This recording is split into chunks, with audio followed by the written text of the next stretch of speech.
At narito na naman ang mainit na balita mula sa mundo ng politika. Isang nakakagulat na desisyon ng nilabas ng korte kamakailan matapos itong maglabas umano ng arrest order laban kay President Kuting ng Norte Jr.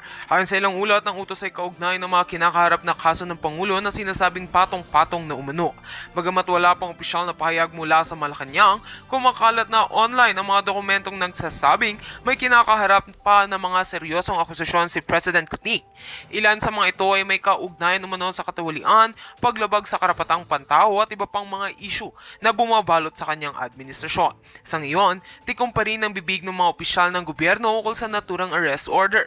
Marami sa mga eksperto sa batas ang nagsasabing posibleng may malalim na implikasyon nito sa sistemang pampulitika ng bansa kung sakaling mapatunayang totoo ang mga kaso. Anila, isa itong constitutional crisis kung mapapatunayang may bisang utos ng korte. Samantala, hinihimok ng iba't ibang grupo ang publiko na manatiling kalmado at maghintay ng opisyal na impormasyon. Paalala ng mga otoridad, iwasan ang pagpapakalat ng fake news habang isinasagawa pa ang masusing investigasyon.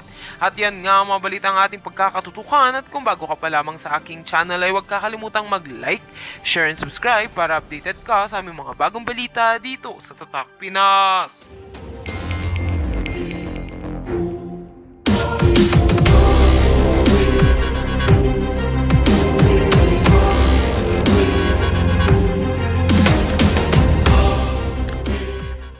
Ruhulihin na. At ito ang nalalapit na pagkawala ni Marcos Jr. ni Marcos Bongbong Marcos Bongbong Jr. Tinadtad no? So ito nga mga kabiyaya, mga kabanateros, at ito pag-uusapan ho natin ano ba to na kaso ni Marcos Jr. na maaaring hulihin siya. At ito yung nalalapit na pagkawala ni Marcos Jr. sa Pilipinas. Ano ba ito? Ayan yung mga pag-uusapan ho natin ngayon dito sa video na to. At ayun, no? Mega love shoutout sa ating lahat dyan. Oo, at sa sobrang tagal ko na hindi nakapag-vlog, kanina may isang upload tayo at meron pa palang isa. Meron ba tayo isang upload na aabangan nyo, no? So eto muna, panoorin ho natin ito. Ano ba itong sinasabi nila na na pagkawala ni Marcos Jr. at itong paghuli daw? Ano ba to? Palit ulo na ba? So may mababaliktad na ba ang sitwasyonis? Si Marcos Jr. na ba ang papalit na na sa posisyon ni Pangulong Duterte sa ICC? At si Vice President Sara Duterte na ba magiging presidente ng Pilipinas? At tuloy-tuloy pa rin ba ang pamamayagpag at plano ni Martin Romualdez sa pagiging kanyang hangarin na maging presidente ng Pilipinas at pagiging Prime Minister ng Pilipinas? Taos nung pangarap mo. Sabi nga nila, hindi kasi may kasabihan, kung mangangarap ka lang daw, taasan mo na. Eh grabe naman yung kay Martin, Prime Minister.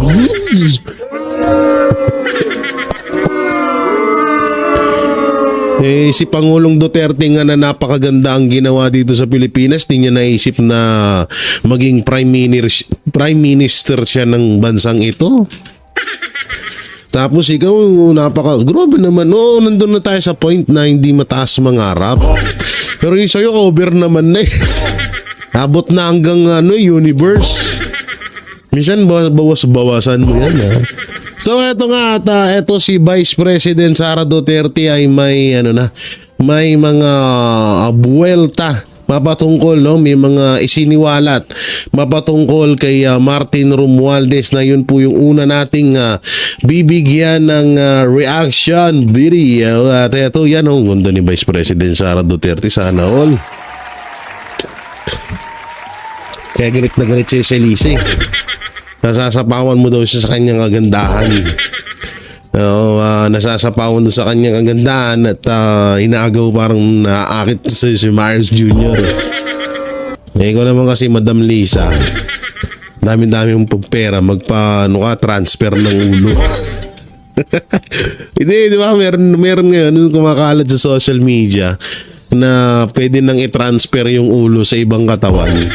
So marami naman dyan na kapit sa patalim kung may mapera namang joke lang. So ito po, no? Panood, alam ko yung iba na panood na to, pero may mga pasabog tayong video na papanood sa inyo kung saan ay hinahabol o huhulihin na si Marcos Jr. So dito muna tayo kasi hindi natin to nabigyan ng reaction ng mga ilang araw. So panoorin mo natin. Sabing papalitan naman si House Speaker Martin Romualdez, may impormasyon ka na po ba rito and your reaction po? Wala akong information. Wala akong information sa document na nagpapalit kay House Speaker Romualdez. I don't think that is relevant right now dahil the damage has been done.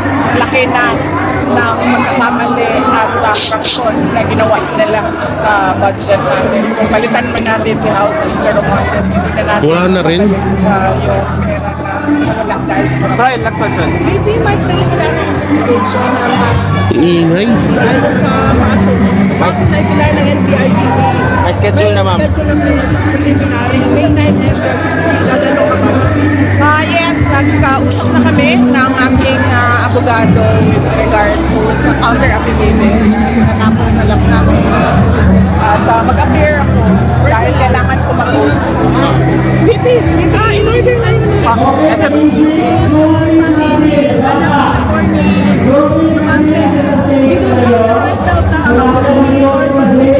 at sirain ang kanyang ama dahil wala naman ako kayong natulong sa kanyang distrito. Opo. Hindi po ako ang nauna. Una pong sinira ni Abante ang pangalan. So, doon muna tayo, mamaya na tayo dyan kay Abante. Dito muna tayo magbigay ng reaksyon sa pagpalit. Parang papalitan daw itong si House Speaker Martin Romualdez, no? Alam mo, useless na. Wala na kasi kung pwede yun. Kung halimbawa, lahat, kasi alam naman natin, alam nyo naman na sinabi ni Vice President Sara Duterte na 2 tao lang ang may hawak ng budget ng Pilipinas. Walang iba, kundi si Martin Romualdez at si Saldico. Ni Saldico, hindi Go ha. Oo. Si Saldico. So, ang dami na pong pondo ang nawawala na hanggang ngayon hindi ho natin mahanap-hanap. Hindi rin nila ma-explain kung nasan na yung mga pondo na pinagtatanggal nila. So alam nyo naman na siguro kung ano yung mga pondo nila, lalong-lalo na sa BICAM report, sa blankong item na merong nagkakahalaga ng 241 billion. Tapos yung 6 trillion pa. So asan na yung mga yon? So ngayon kung tatanggalin si Martin Romualdez, papalitan bilang House Speaker, useless na rin po. Useless na kasi una-una, okay sana kung tanggalin siya basta maibalik niya lahat ng pondo. Ibalik niya yun sa mga dapat na ahensya, sa dapat na paglalagyan nun at paggagastosan. Okay yun, walang problema. Pero yung tipong aalis ka dahil wala, tapos yung budget hindi mo maibalik, wala, yung kalokohan mo yun. Isang malaking kalokohan mo yun. Parang ano lang talaga, kapag umalis siya, bigla parang niloko niya lang talaga din ang sarili niya. Hindi pala sarili niya, tayo. Kasi isipin nyo maigi, dasay na yung pera tapos bigla kang aalis. Bakit? Katulad ni Saldico, wala na rin paramdam si Saldico ngayon, katilang likod ko. Wala nang paramdam ngayon si Saldico. Ang dami rin na involved na isa rin siya sa humahawak ng pondo ng Pilipinas. 'Di ba? Dalawa sila. So anyari? 'Di ba? May narinig ba tayo na sinabi ni Saldico, may na-explain ba siya doon sa mga pondo na nawawala, na hinahanap ng taong bayan? Wala. So napaka nito, kahit palitan yung paulit-ulit yung speaker na yan, kung kurap yan, wala talaga tayong magagawa dyan.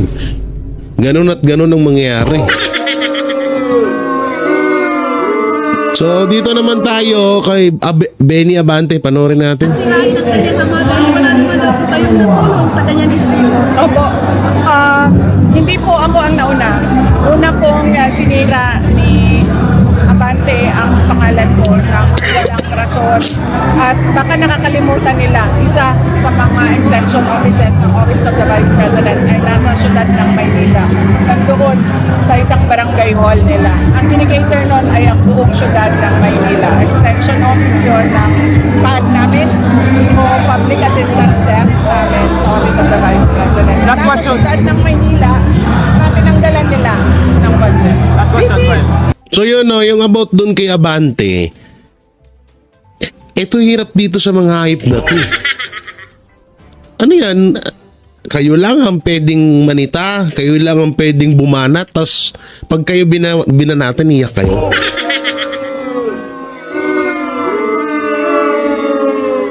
Katulad na lang yan, totoo po yung sinasabi ni Vice President Sara Duterte na itong si Benny Abante, si Pastor Benny Abante, ang naunang bumanat at nanira kay Pangulong Inday Sara Duterte. Oh, Inday Pangulo, ayun. No, so si Benny Abante po yung unang-unang gumawa nun. At alam nyo yan mga kababayan. Hindi natin maitatanggihan. Sa totoosin nga hindi natin maikilala si Benny Abante kung hindi dahil binabanatan niya. Kung hindi niya binanatan si Vice President Sara Duterte, hanggang ngayon hindi natin kilala si Benny Abante. Hindi, totoo po yan. Ilang beses na po ba nanilbihan yan bilang congressman sa Manila? 'Di ba? Oh, bakit hindi natin siya nakilala? So ngayon nakilala natin siya dahil nga sa pagbanat niya kay Vice President Sara Duterte. At yun po yung totoo doon. Ngayon, ang hirap kasi dito sa mga mga balat sibuyas. Pati Diyos, dinadamay mo pang hinayupak ka. Kung kailan tumanda ka, tsaka ka tumanda na paurong. Anak ng teteng nandun sa video niya pagdadasal. Ulul, bago mo ipagdasal si Vice President Sara Duterte, ipagdasal mo muna sarili mo. Ipagdasal mo muna sarili mo na sana tumino ka na. Ang hirap sa inyo kapag kayo yung naninira, okay lang. Pag kayo ang binalikan nung sinisiraan nyo, galit kayo, yung dipunggol. Hindi, totoo po yun Totoo po yung sinasabi ko na Benny Abante, bago mo ipagdasal si Vice President Sara Duterte, pagdasal mo muna sarili mo. Baka sakaling maging maayos ka na rin. Wag mo kami paandain. Ito so tutusin, kapal ng mukha niyan. Alam mo kung bakit? Doon nga daw sa hearing nila sa Senate, sa Congress, nung pinatawag nila yung mga vlogger, anak ng teteng, lumapit daw yung kay Boss Dada. Tapos sabi kay Boss Dada kampanya nyo ako sa mga vlog nyo Kapal ng mukha mo. Pagkatapos mong tarantaduhin yung mga vlogger dun, kakampanya sa vlog namin. Tangin na mo, sino ka? Gago ka ba? Ayaw nga pala, sorry. Ayaw nga palang tawagin, ayaw nga palang mamura niyan. Oo, kasi eto pa, isa pa. Pastor ka. Hindi mo alam na hindi naman mura yung gago. Hindi, totoo di ba nasaktan siya dun sa sinabi ni Joey na tinawag siyang gago? Anong doon? Bakit nasasaktan? Kakala ko ba pastor ka? Pastor ka, hindi mo alam yun. Raulo. Ano pa bang maano natin dito?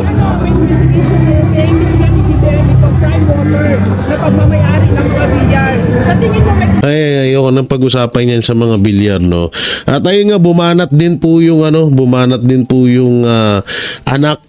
ni tawag dito ni Benny Abante. Wala syempre.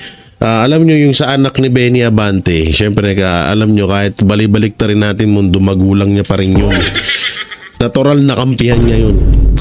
Pero yung mga sinasabi niya doon na walang naiambag si Vice President Sara Duterte, anak ng teteng, presidente nga yun Vice President nga yun Tapos mas malaki pa na itulong ng congressman nyo. Sa Raulo, tumitigilan nyo kami.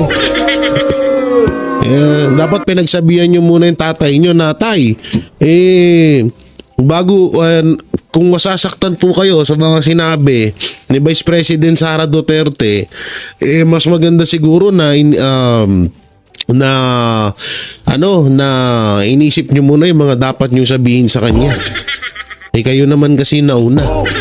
Kung mga to, sobra pa hanggang ngayon sa pangangampanya nyo, kailangan paaway pa rin. Kailangan na gamitin nyo pa rin yung mga Duterte. Anak ng titing ka. O eto, panoorin ho natin to. Hindi biro ang halaga ng pondo na umano'y nawawala Ito sa kabanang explanation. bayan dahil sa korupsyon. Explanation. At ang sinisisi rito ni Vice President Sara Duterte, si House Speaker Martin Romualdez. Anya, sobrang laki na ng halagang nakurakot. Kaya kahit palitan pa si Romualdez, hinding-hindi na may babalik ang nidakaw niya sa bayan. Si Jason Rubrico sa balita.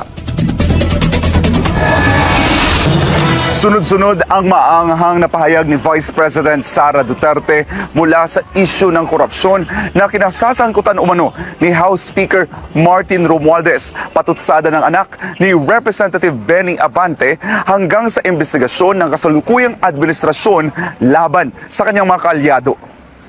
Walang kumpirmadong impormasyon si Vice President Sara Duterte kaugnay ng umano'y pagpapalit kay House Speaker Martin Romualdez. Pero git niya, huli na ang lahat kung ito man ay mangyari dahil malaki na umano ang nakurakot ni Romualdez sa pondo ng bayan. Wala akong information. Wala akong information sa document na nagpapalit kay Romualdez. I don't think that is relevant right now dahil the damage has been done. Laki na ng pagkakamali at korupsyon na ginawa nila sa budget natin. So palitan mo natin si House Speaker Romualdez. Hindi na natin mababalik yung pera na wala dahil sa korupsyon. Itinanggi ni Executive Secretary Lucas Bersamin ang kumakalat na Palace Memorandum na nagsasabing balak umanong palitan si Romualdez. Samantala, bumuelta si VP Sara sa pahayag ni Attorney Princess Abante, anak ni Representative Benny Abante, na wala raw karapatang bastusin ng Vice Presidente ang kanyang ama. Giit ni VP Sara, si Representative Abante ang unang nanira sa kanya ng walang dahilan. Opo, hindi po ako ang nauna. Una pong sinira Dito pala maliwanag yung video. Abante ang Kaya ako pinapanood sa inyo to kasi doon kanina medyo maingay ito, medyo maliwanag. pangalan ko na walang rason. At baka nakakalimutan nila, isa sa mga extension offices ng Office of the Vice President ay nasa syudad ng Maynila. Nandoon sa isang barangay hall nila. Ang indicator nun ay ang buong syudad ng Maynila. Extension office yun ng PAD namin o Public Assistance Desk namin sa Office of the Vice President. Matatandaan na sa isang campaign sortie sa Maynila kamakailan, binanatan ni VP Sara si Abante kung saan ipinakita nito ang labas dila na larawan ng mambabatas, simbolo umano ng kawalang respeto. Ipinahiwatig din ni VP Sara na may halong politika ang investigasyon ng Administrasyong Marcos Jr. sa prime water na pag-aari ng mga Villara. Matatanda ang inendorso ng Vice Presidente si Representative Kasi, wait lang balik natin konti. Yan. Kasi kanina, hindi ko tinapos yung video about sa bilyar. So ganito na pala ang ginagawa. So, wala na pala talaga si Camille Villar sa alyansa. So, kaya pala na siya, ginagapang na ng mga alagad ni Marcos. Alam na this. Grabe, no? Pag hindi ka pala... ang hirap ng ganito, pag hindi ka gusto or pag hindi ka sumunod sa kagustuhan nila, iuungkatin yung mga alam nilang pwedeng ibanat sa'yo. Lupit. Papanoorin natin. Hindi kasi ito marami hong nakapagkwento sa akin na itong si Manny Villar at si Pangulong Duterte talaga ay magkaibigan. Simulat sa pool, magkaibigan talaga sila at isa yan si Manny Villar. Kahit kay Pastor Apollo si Kibuloy, kaibigan ni Pastor si Manny Villar. Kaibigan ni Pangulong Duterte si Manny Villar. Hindi ko to sinasabi para iboto nyo si Camille. Ikinukwento ko lang para may kalinawan po kayo, no. May mga kwento pa nga na dati na inimbitahan si Pastor ni Manny Villar sa kanyang bahay or kung saan man at ganun din si Pastor Apollo kay Buloy kay Manny Villar. Talagang at may mga video may video si Pangulong Duterte na sinasabi niya kaibigan niya si Manny Villar, 'di ba? So ngayon eto na. Ang malapit dito, alalahanin nyo, dalawa na ho si Richard Gomez, ganyan din ang ginawa nila. Kaso hindi pumutok yung kay Richard Gomez Nalaos agad. Ikaw ba naman, paano di malalaos? Drug lord yung gumawa ng issue. Kaya kahit ako sinong kaya nga maniniwala dun. Ngayon sa mga Villar naman, lupit Ipinahiwatig din ni VP Sara na may halong politika ang investigasyon ng Administrasyong Marcos Jr. sa prime water na pag-aari ng mga Villar. Matatanda ang inendorso ng Vice Presidente si Representative Camille Villar sa pagkasenador. Malamang, dahil lahat naman ng galawan ngayon ng administrasyon ay dahil sa politika. So, wala na akong nakita nagtawa ng administrasyon na ito para sa kapayapaan at kaunlaran ng ating bayan. Kundi lahat ay pag-atake lang sa politika at sa mga tao hindi nila kaya takutin at hindi nila kaya bilhin. Kumpirmado namang dadalo si VP Sara sa naka-schedule na preliminary investigation ng National Bureau of Investigation sa May 9 at 16. Ito'y kaugnay ng reklamo laban sa kanya dahil umano sa pagbabanta kina Pangulong Ferdinand Marcos Jr., First Lady Liza Araneta Marcos at Speaker Romualdez. Yes, nagkausap na kami ng aking abogado with regard to sa counter-affidavit. Natapos na lang namin. At mag-appear ako. Ngayon naman pala dadalo naman si Vice President Sara Duterte. Ano pang iniiyak ng mga vlogger dyan? Pinapanood akong vlogger yung babae na mukhang bakla. Sabi niya, takot si Sara humarap sa NBI. Makukulong na si Sara. Investigation nga, tanga ka ba? Kaya nga pinapatawag nga dahil iimbestigahan nga Porket pinatawag na ng NBI, kulong agad, tanga. Bobo talaga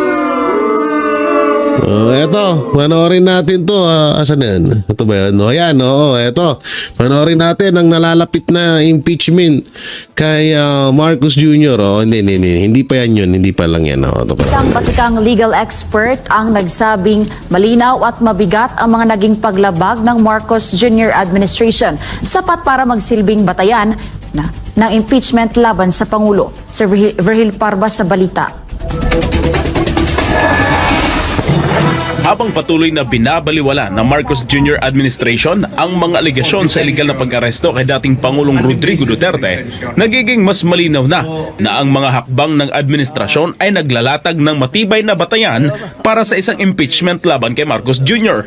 Ayon sa mga eksperto, ang mga kamalian at abuso ng gobyernong ito ay nagsisilbing malupit na ground para sila ay mapatalsik sa puwesto. Kasunod ng rekomendasyon ng Committee on Foreign Relations ng Senado na paiimbestigahan sa Ombudsman ang mga opisyal ng DOJ, DILG at PNP, mga ahensyang kinakasangkapan sa iligal na pag-aresto kay dating Pangulong Duterte. Ay lumalakas ang pananawagan na may mga seryosong kasalanan ng mga nasa likod ng mga hakbang na ito.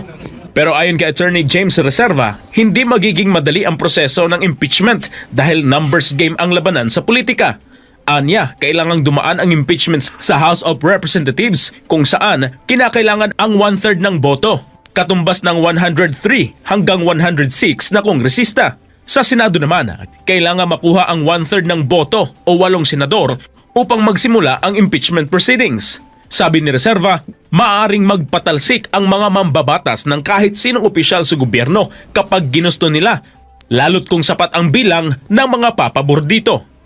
Kahit walang ground, on the other hand, kahit groundless, kahit pa, I don't want to see your face because to me, your face is unpalatable. May cat's all face kasi dyan ng yung kahit ano dyan yung... Ito na lang, pinakamadaling explanation dyan. Hindi ko kontra dun si Professor Una-una, isa-isahin natin yung pagpapalaya sa mga drug lord. Dilima Espinosa. Yan ilista natin. Dilima Espinosa. Isa na. Yung pagsarado ng pinakamalaking drug war sa kasaysayan ng Pilipinas. Dun sa kaso na yun, sinarado bigla. Hindi na natin alam kung nasan yung issue mapatungkol ho dun. Pati yung driver, hindi natin alam kung nasan na ba. Mukha pa nga ni Boss Dada yun. Pangalawa po yun. Pangatlo, asan na po yung sandamakmak ng mga pondo na hindi mahanap-hanap? SSS, GSIS, Maharlika Fund, PhilHealth, SSS, ano pa ba? Marami eh. So pangatlo. Pangapat, yung flood control na nagkakahalaga ng 1.4 billion pesos di umano na pondo. Asan na rin yun? Laging eto, malapit na ang tag-ulan, mararamdaman na naman natin ng baha. So asan na yun? Yung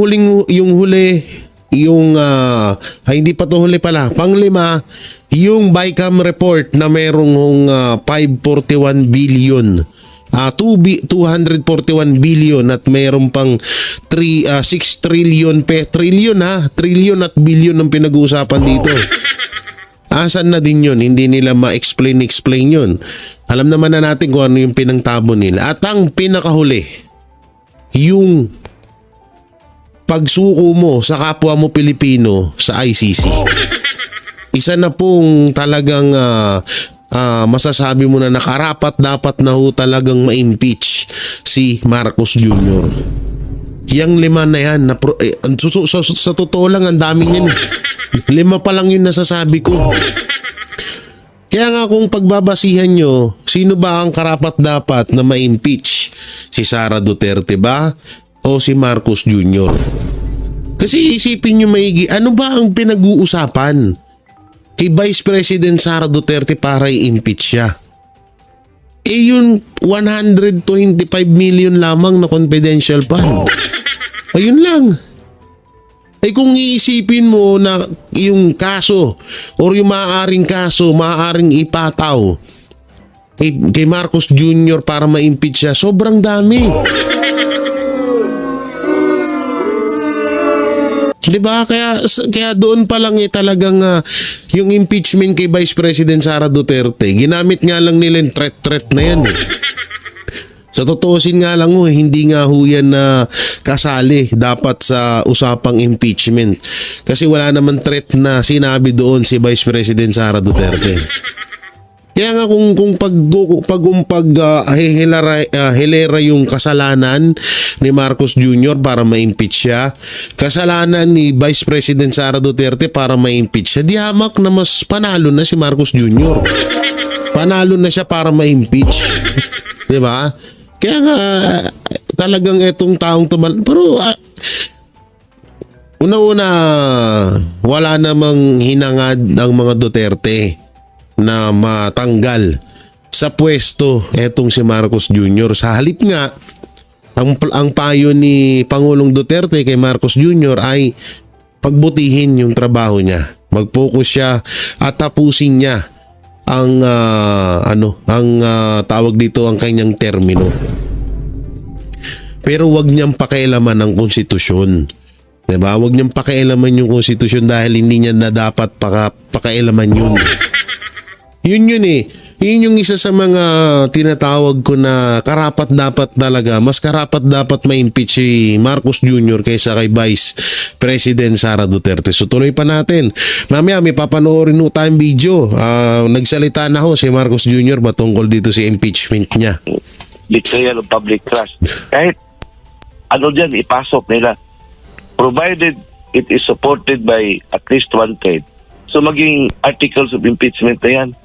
Kahit walang basihan, kung sabihin naman sila doon, okay, dahil ayaw din namin siya, they can invent because they can do anything. Inihalimbawa din niya ang naging pagtatalsik kay Nooy Chief Justice na si Renato Corona kung saan kahit walang malinaw na dahilan ay pina-impeach ito na sa katapusan ay napatunayang inosente. Tingnan mo kay Justice Corona, Chief Justice Corona. How was he treated? How was case was being deliberated? Eventually, na-cleared siya eh. Pero patay na siya.